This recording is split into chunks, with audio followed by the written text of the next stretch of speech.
जातियां हैं उनको भी कंसिडर किया जाए। सेंसस में कराची को आधा गिन दिया गया।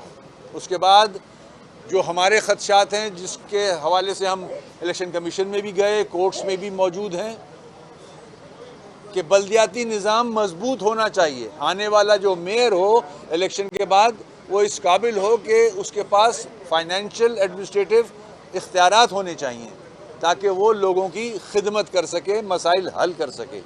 जो सुप्रीम कोर्ट का ऑर्डर है उसको in letter and spirit implement होना चाहिए। उसके बाद सेंसस और हल्का बंदियाँ, सारी सियासी जमातें इख्तलाफ राय रखती हैं इस हवाले से कि हल्का बंदियों में जेरीमेंडरिंग हुई है, हल्का बंदियों में ज़्यादतियाँ हुई हैं।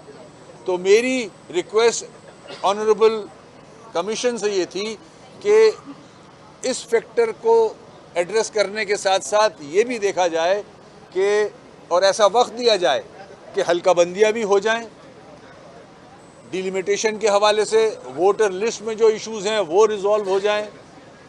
ये जब तक मामलात नहीं होंगे और इलेक्शन हो जाएंगे और मेयर फिर विदाउट पावर्स होगा तो क्या फ़ायदा ऐसे इलेक्शन का। जो सुप्रीम कोर्ट का ऑर्डर है उसको in letter and spirit implement होना चाहिए।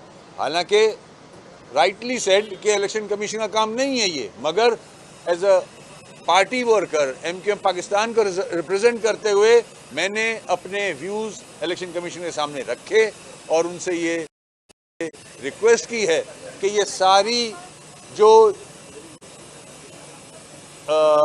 हर्डल्स हैं जिसका हम वाज़े तरीके से इजहार कर चुके हैं हर फोरम पे, इसको पूरा होना चाहिए इलेक्शन कंडक्ट कराने से पहले।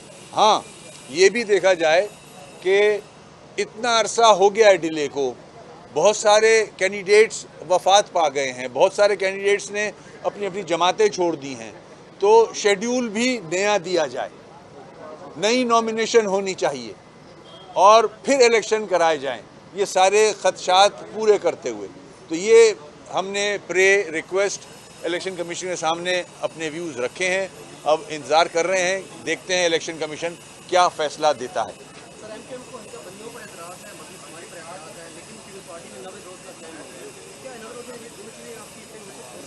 देखें, हल्का बंदियाँ बिल्कुल हो सकती हैं, इम्प्लीमेंट सुप्रीम कोर्ट का ऑर्डर बिल्कुल हो सकता है, बल्दियाती एक मजबूत निज़ाम मिल सकता है, उसमें मेरे समझता हूँ हफ्ते से ज़्यादा नहीं लगेगा। तो ये सारी चीज़ें हो जाएंगी तो एक बेहतर इलेक्शन हो सकता है, एक स्ट्रॉन्ग मेयर आ सकता है। बहुत बड़ा शहर है, उसको एक स्ट्रॉन्ग मेयर चाहिए। कोई और सवाल तो नहीं है? Thank you.